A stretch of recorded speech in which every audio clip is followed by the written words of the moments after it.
Été 2024, lettre du pape François sur le rôle de la littérature dans la formation. J'avais initialement écrit un titre se référant à la formation sacerdotale, mais j'ai ensuite pensé que de la même manière, ces choses peuvent être dites à propos de la formation de tous les agents pastoraux comme de n'importe quel chrétien.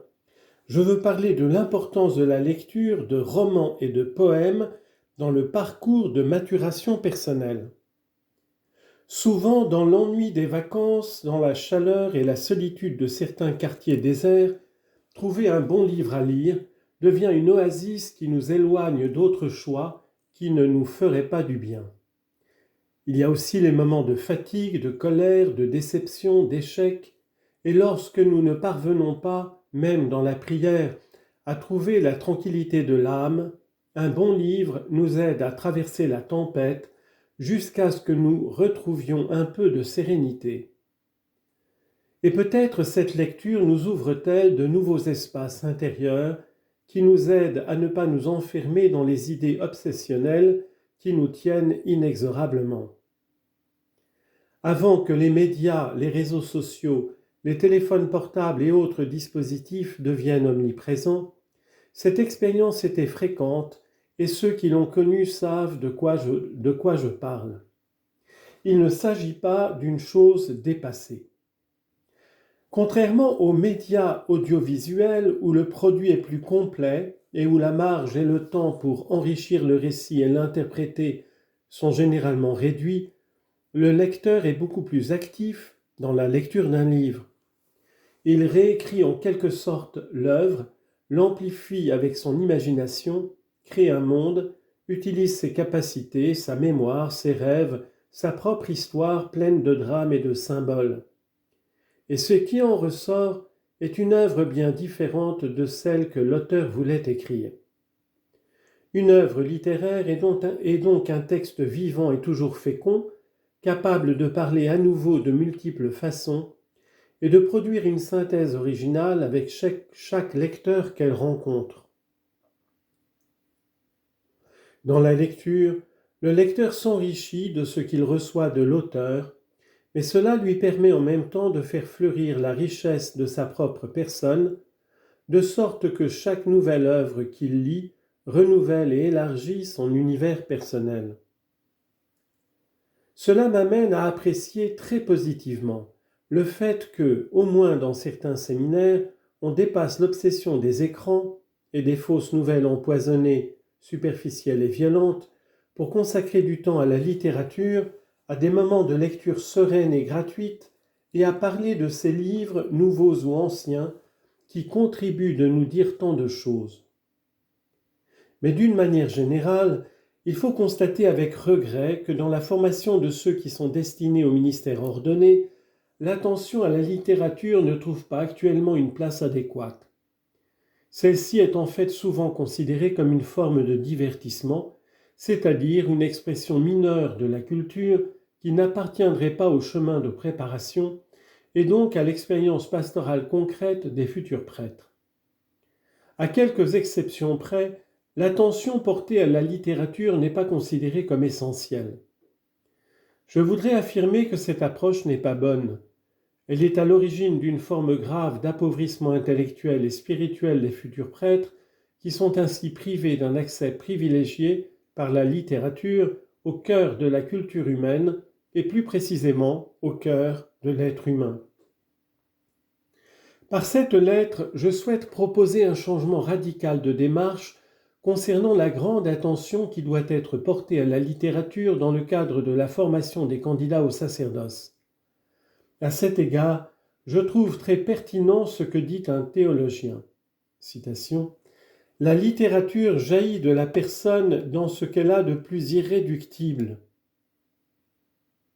Dans son mystère, elle est la vie qui prend conscience d'elle-même lorsqu'elle atteint la plénitude de l'expression en faisant appel à toutes les ressources du langage. » Citation de Latourelle. La littérature a donc à voir d'une manière ou d'une autre avec ce que chacun désire de la vie, puisqu'elle entre en relation intime avec son existence concrète avec ses tensions essentielles, ses désirs et ses significations. J'ai appris cela jeune avec mes étudiants. Entre 1964 et 1965, à 28 ans, j'ai été professeur de littérature à Santa Fe, dans une école de jésuites. J'enseignais les 2 dernières années du lycée et je devais veiller à ce que mes élèves étudient le Cid. Mais les jeunes n'aimaient pas ça. Ils demandaient à lire García Lorca. J'ai donc décidé qu'ils étudieraient le Cid à la maison et que pendant les cours, je traiterais d'auteurs que les jeunes préféraient. Bien sûr, ils voulaient lire des œuvres littéraires contemporaines. Mais au fur et à mesure qu'ils lisaient les choses qui les attiraient sur le moment, ils acquéraient un goût plus général pour la littérature, pour la poésie, et passaient ensuite à d'autres auteurs. En fin de compte, le cœur cherche davantage et trouve sa voie dans la littérature. J'aime par exemple les artistes tragiques parce que nous pouvons tous ressentir leurs œuvres comme nôtres, comme expression de nos drames. En pleurant sur le sort des personnages, nous pleurons en réalité sur nous-mêmes et sur notre vide, sur nos défauts, sur notre solitude. Bien sûr, je ne vous demande pas de faire les mêmes lectures que moi. Chacun trouvera des livres qui parlent à sa propre vie et qui deviendront de véritables compagnons de route. Il n'y a rien de plus contre-productif que de lire par obligation, de faire un effort considérable juste parce que d'autres ont dit que c'est essentiel. Non, nous devons choisir nos lectures avec ouverture, surprise, souplesse, en nous laissant conseiller, mais aussi avec sincérité, en essayant de trouver ce dont nous avons besoin à chaque moment de notre vie. Foi et culture. De plus, pour un croyant qui veut sincèrement entrer en dialogue avec la culture de son temps ou simplement avec la vie des personnes concrètes, la littérature devient indispensable. À bon droit, le Concile Vatican II affirme que la littérature et les arts s'efforcent d'exprimer la nature propre de l'homme et de mettre en lumière les misères et les joies, les besoins et les énergies. En vérité, la littérature s'inspire de la quotidienneté de la vie, de ses passions et de la réalité des événements tels que l'action, le travail, l'amour, la mort et toutes les pauvres choses qui remplissent la vie. Comment pouvons-nous atteindre le cœur des cultures anciennes et nouvelles si nous ignorons, rejetons et ou réduisons au silence les symboles, messages, créations et récits avec lesquels ils ont saisi et voulu dévoiler et évoquer leurs entreprises et idéaux les plus beaux, ainsi que leurs violences, leurs peurs et leurs passions les plus profondes?